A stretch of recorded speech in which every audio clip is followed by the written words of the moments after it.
we are excited to be here. Shannon Pyatt, James Harner. Hi, guys. Hey, Sheila. Congratulations. Hey, Shannon. Yeah. Congratulations, Sheila. Thank you. So we are going to be talking about multiple offers today. We know that our market's shifting, and so we're seeing things like this again starting to pop up, and just trying to make sure that we're helping you guys as the market shifts with what you may be going through in your part of the country. So do either of you guys want to jump in to start us out here? I'll let James take off with this because I know James is really, he's been seeing a lot of it, he said, right? Yeah, the multiple offer situations are coming up for us a great deal with interest rates as low as they are, the amount of investors that are in the market flipping houses. The good stuff is selling the day it goes on the market with 5-6 offers. Buyers today they spend so much time watching HGTV. They want everything just right. They don't want to do any work. They want it just right. And, those homes, the flippers that are doing a nice job with the rehabs, I work with a bunch of them. Their stuff just sells extremely quickly. And, and working with a lot of investors, being an investor myself, it's very important to get your cash back out that you've invested as quickly as possible. So, I want to approach this from that angle of thinking like the investor, thinking like the selling agent. How do you get your investor the return on their dollar quickly? Because hard money is expensive. Bank loans are expensive. Selling property is expensive. And the quicker you can put it under contract, the less interest you pay, the less taxes you pay. So, getting yourself in a position to write an offer that is strong, that the terms are strong, and you can close quickly is super critical to getting your offer accepted over another offer. James, I think that's a really good point that people need to consider, because a lot of times when it's an agent working with someone, they're not necessarily considering who the seller is. And I think that's a really important point for agents working with the buyer on the buyer side is researching who is the seller. What is the situation the seller's in? I always call the listing agent. If I teach my agents to call the listing agent and get as much information as they can before they present an offer. Number one, are there offers on the table? Number two, is the seller an investor, or are they an individual or a corporation? Some of the corporations flipping their properties. When do they need to be out? Do they need a lease back? What are the terms that are most important to them? So those kinds of questions, we need to think about what are the kinds of questions we can ask the listing agents that really help us prepare the strongest and the best offer when we're presenting something to them. Yep. The terms of the deal ultimately determine whether you're going to get accepted or not. And like Sheila said, finding out what is most important to the sellers. Is it a quick closing? Is it an extended settlement because they're relocating?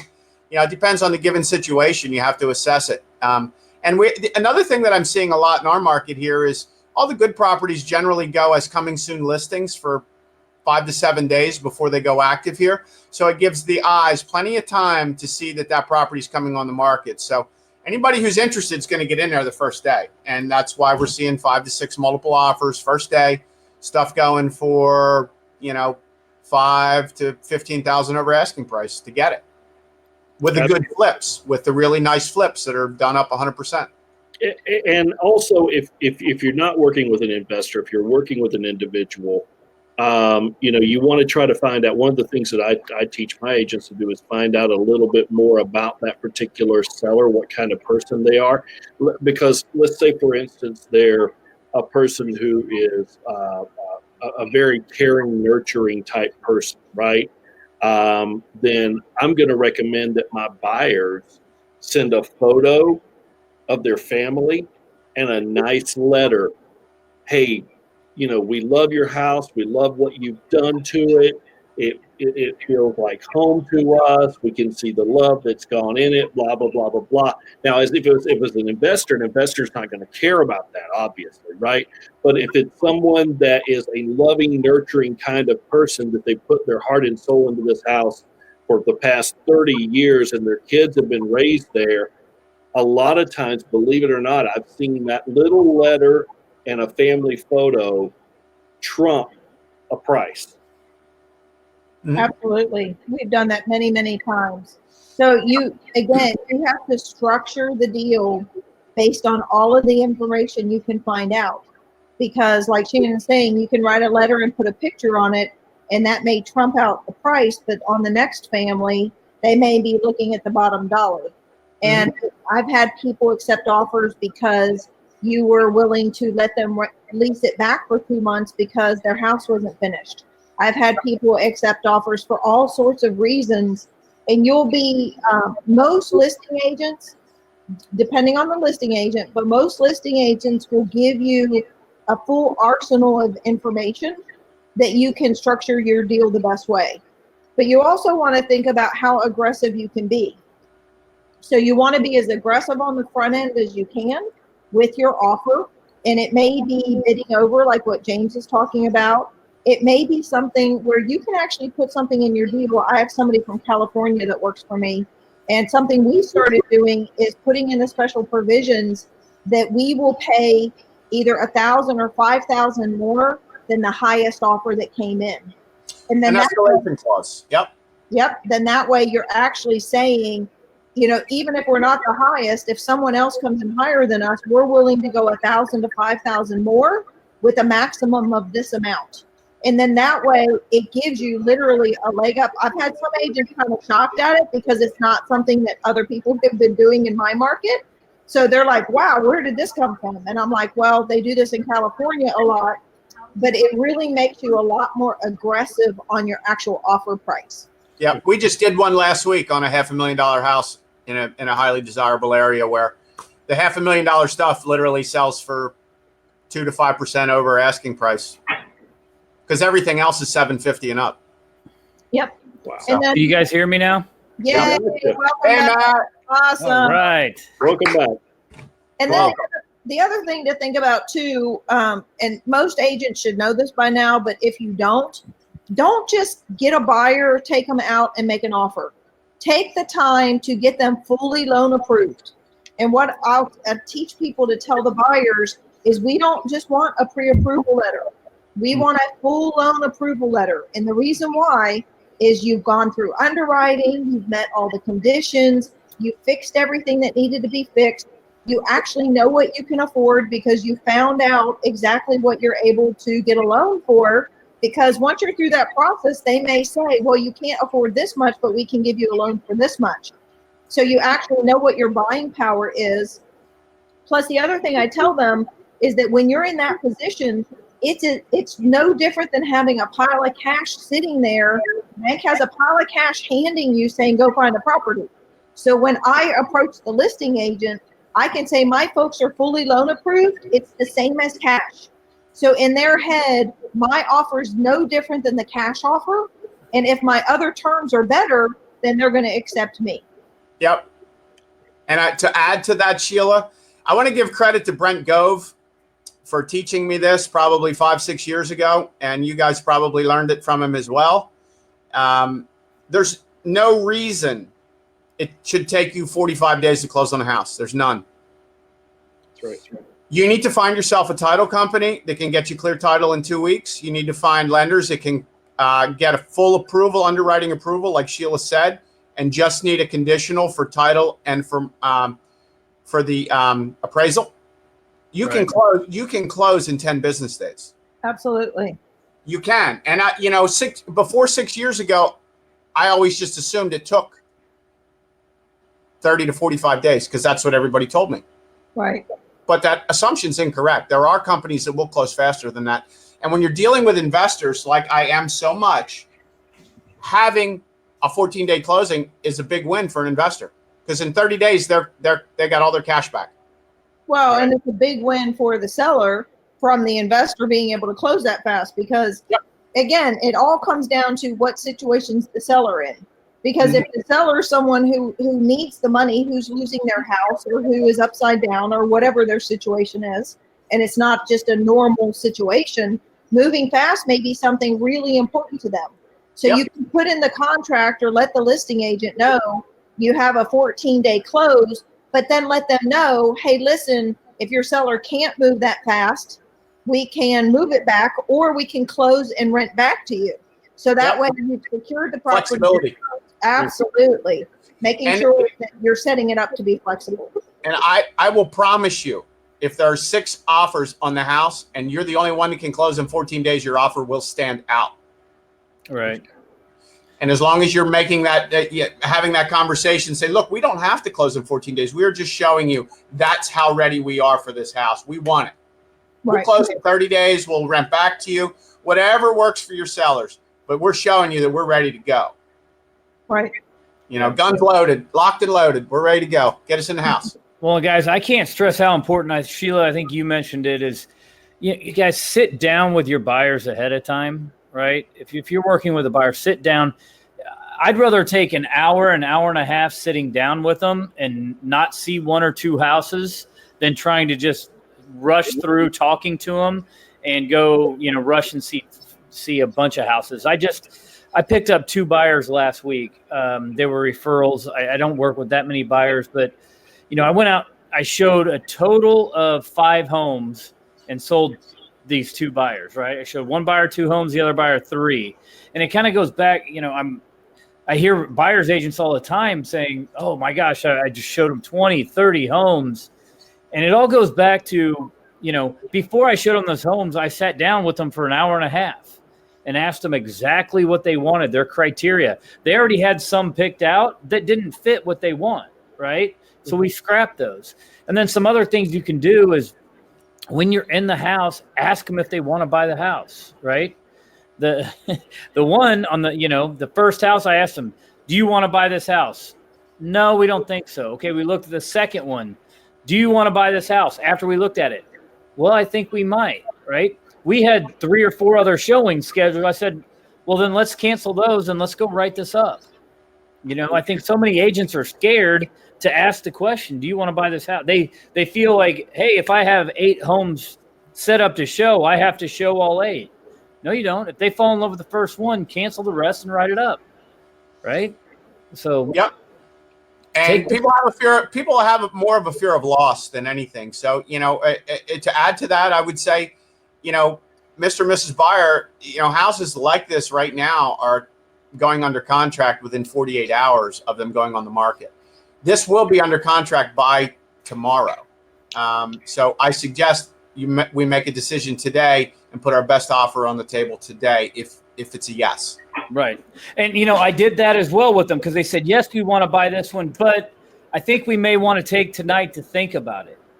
And so I used this script I learned a long time ago. It's like, I realize that, but so you want to buy it and you want to think tonight and make an offer tomorrow. I said, this house has been on the market a couple days. So they had somebody last night who said the same exact thing, said that they wanted to think about it over last night and they're going to make an offer today. Right. I said, there's so many contingencies in this offer. I was like, I'll collect your earnest money tomorrow. I was like, let's get it written up and let's get it presented. And there's so many ways to get out of a contract. I mean, you got financing that falls through. I was like, inspections. I was like, if you guys, decide differently by tomorrow morning, then I'll get you out of the contract. Right. But we need to jump on it now today. Right. So I love that, so you got to create that sense of urgency. You do. So many people are, we talk about it, people don't like salespeople, but there is a certain part of selling that you have to create, but you can do it in a non-salesy way. Right. Yeah. And that's what I told before we even went out. I told, I set the expectations. I said, I will ask you at every house if you want to buy that house. And they kind of laughed. And I said, no, I'm serious. Because early in my career, I showed 60 houses. And then, after a month or 2 of showing, they were like, well, I think we want to buy the first house we saw. And I was like, then why did we look at all these other ones? Well, you never asked us, right? Mm-hmm. So I learned early on. So I tell them that ahead of time. So after that first house, I stopped them. I said, okay, wait, right? Stop. Looked them at both of them. do you want to buy this house? And then they laugh. They're like, oh, yeah, you were going to ask us that, right? You're being serious. I was like, yeah, do you want to buy this house? No, not this one. But on the second one, they did. They said, yes, we want to buy this one, right? And right, buyer's agents, you're not chauffeurs. Right. You're a professional. You need to give professional advice. You do this every day if you're really in this to succeed. You're in this every day. You're showing houses. You're seeing multiple offer situations. You're seeing stuff go under contract in 48 hours. That is your professional advice you have to give to your clients. They need that. They don't see houses go under contract every day. Right. They don't have your expertise. So even if you've only sold 5 or 7 houses this year, you've still been in multiple situations where there's been multiple offers. You need to give that professional advice to your clients. That's what differentiates you. You need to ask them if they want to buy the That's house. providing a fiduciary relay. I mean, it gets on my nerves so bad. And I know, Shannon, you say it's required in your state, but I cannot stand it when people say, well, I have to give you 3 lenders. I have to give you 3 warranty companies. I have to do this. No, if you have somebody that will get the deal done, give them that one person and say, if it was me, I'd only use this person, right? That's Right. doing your fiduciary responsibility. Yeah. I mean, go out there. I give 3, and then I tell them, I say, personally, my personal opinion is I prefer this one. And I can do that because I'm giving them the 3, right? I'm doing what I'm supposed to do. But then I tell them who I would use. Yep. Yeah. Right. And we have our go-to people. I mean, let's face it. If you're going to sell 100 houses a year, you got to have go-to people that get stuff done. Mm-hmm. Yeah. The title guy, the mortgage guy, the inspectors, they got to jump when you say, I need it done. So what Believe it or not, guys, they are looking up to you for that, absolutely. for as a professional in a lot of cases. So Yep. when you tell them, hey, I know we've looked at 3 houses, I would buy this one if I was you. They're going to take that into consideration, So, go out there and become it's all becoming the authority, right? Yep. Whether you're listing or buying, people look up to people who are in authority, right? Right. So- Absolutely. And as a buyer's agent, you should be out looking at new listings every day. Even if you don't have a buyer, you should be previewing homes in your market. So you know what's available and what they're going for, so that when you do have a buyer that fits that criteria, you can say, Mr. and Mrs. Buyer, this house is $5,000 under asking price. It will sell in 48 hours. Right. If you want this house, we need to make our best offer today.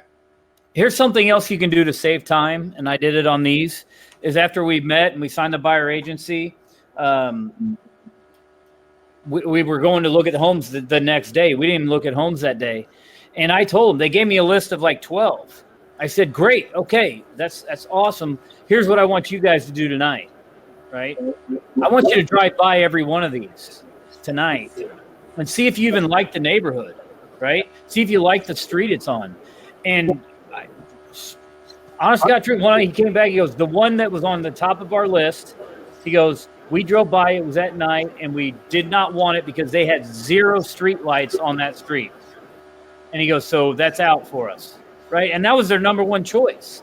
And so we narrowed the list from 12 down to 6 and ended up looking at 2 before they bought, right? Mhm. So did that save me a whole lot of time? Yeah. And if I would have went around with them, because then they probably would have felt obligated to look at all 12, right? Yeah, I think the point, Matt, that really agents need to think about is people buy, number 1 rule in real estate is people buy based on location. Location, location, location. So you have to nail the location first. And what happens is if you say to them, people will buy based on location, so it's really important for you to look at the neighborhood, look at the area, look at the time it's going to take you to drive, look at the things that matter to you, whether it's to work or to church or kids' school or whatever, and make sure that the location of that house works for you. Because if the location doesn't work, it doesn't matter how great the house is, you won't want it, or you'll not be happy there.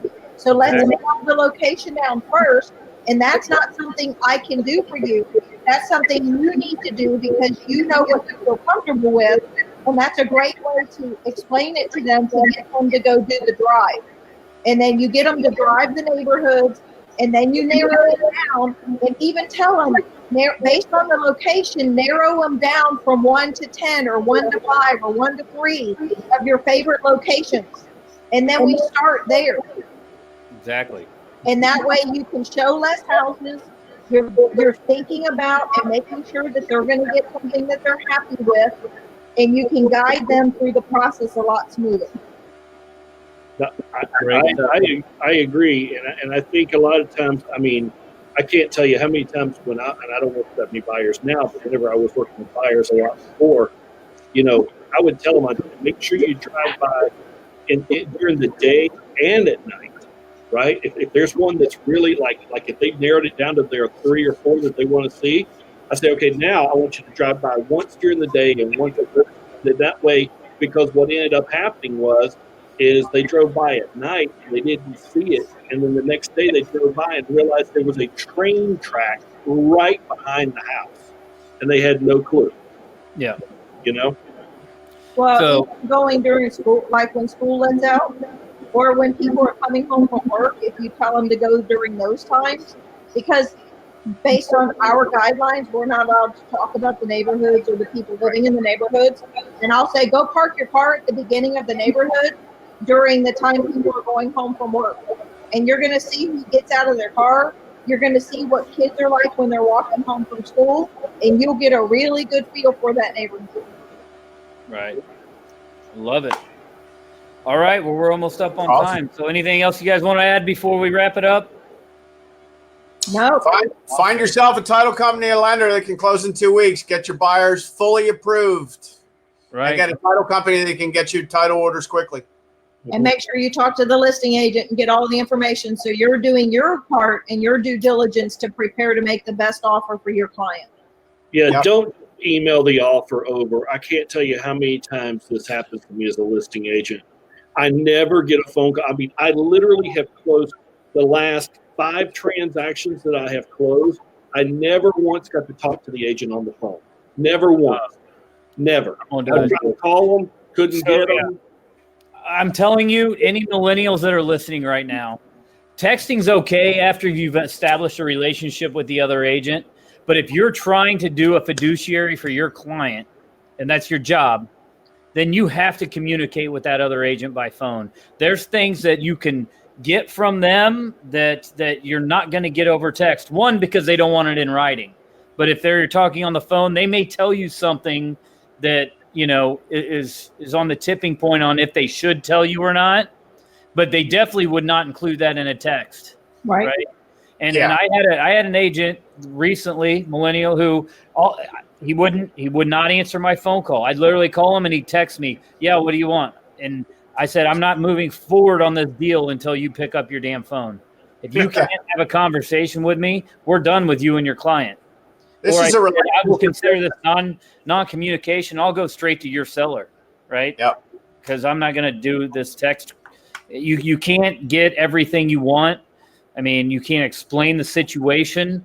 So, I mean, And the 4 of us, we know, we got 60 years in this business between the 4 of us easily. We all know all the agents in our market that have been, that sell a lot of houses. This is a relationship business. You pick up the phone, you say, "Hey, this is James Harner giving you a call about your house on 123 Main Street." "Hey, James, how's it going?" right. Because we've done deals before. We have a relationship. It's established. You have to establish a relationship, buyers agents with sellers agents. You have to. That's right. You only do that by picking up the phone. Yep. Absolutely. Awesome. All right. Awesome. All right. Well, thanks, guys. Appreciate you all. All right. Bye. Safe Talk to you later. Talk to you soon. Good week. Bye.